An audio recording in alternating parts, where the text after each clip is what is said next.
எல்லாருக்கும் காலை வணக்கம். வாழ்க வளமுடன். வாங்க நம்ம கோலத்தை போய் பார்ப்போம்.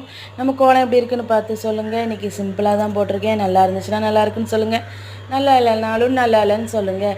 வாங்க நம்ம ஃபேவரட் காஃபி பிளாக் காஃபி குடித்தாதான் அன்றைக்கி நாள் நல்லாயிருக்கும். பிளாக் காஃபி போட்டு குடிச்சிட்டு சுப்ரபாதமும் கேட்டாச்சு. பெரிய பையனை சிலம்பத்துக்கும் அவங்க அப்பா எழுப்புன்னு எழுப்புறாங்க. எந்திப்பனான்னு சாதிச்சிட்டான்.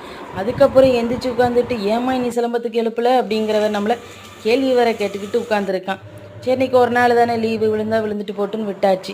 டுடே லஞ்ச் பாக்ஸ் ரெசிபி என்னென்னு கண்டுபிடிங்க. வேறு என்ன, நம்ம ஃப்ரைட் ரைஸ் தான். சிக்கனை பொரிச்சாச்சு, முட்டையை ரெடி ஆகிட்டுருக்கு. அப்புறம் சாதத்தை கிண்ட வேண்டியதான். ஃப்ரைட் ரைஸ்னால் யாருக்கெல்லாம் பிடிக்கும்? பிடிக்கிறவங்க கமெண்ட் பண்ணுங்கள். ஃப்ரைட் ரைஸ் சாப்பிட வாங்க. இன்றைக்கி தான் ஃபஸ்ட் டைம் கிண்டியிருக்கேன். நான் இதுக்கு முன்னாடி ஃப்ரைட் ரைஸ் கிண்டினது கிடையாது. இதுதான் ஃபஸ்ட் டைம். லஞ்ச் பாக்ஸுக்கு என்னென்னு பார்த்தீங்கன்னா லஞ்ச் பாக்ஸ் இல்லை, ஸ்நாக்ஸ் பாக்ஸுக்கு என்னென்னு பார்த்தீங்கன்னா திராட்சை பழம். வாங்க சாப்பிடலாம். பெரிய பிள்ளைங்களும் ஸ்கூலுக்கு கிளம்பிட்டாங்க. அதில் சின்ன பையன் கிளம்பவா ஏண்டாமான்னு ஏறவா இறங்கவான்ட்டு யோசிச்சுக்கிட்டு இருக்கான். ஒரு முட்டுக்கு ஸ்கூலுக்கு கிளம்பிட்டாங்க. வீடியோ பிடிச்சிருந்தா லைக் பண்ணுங்கள், ஷேர் பண்ணுங்கள், சப்ஸ்கிரைப் பண்ணுங்கள்.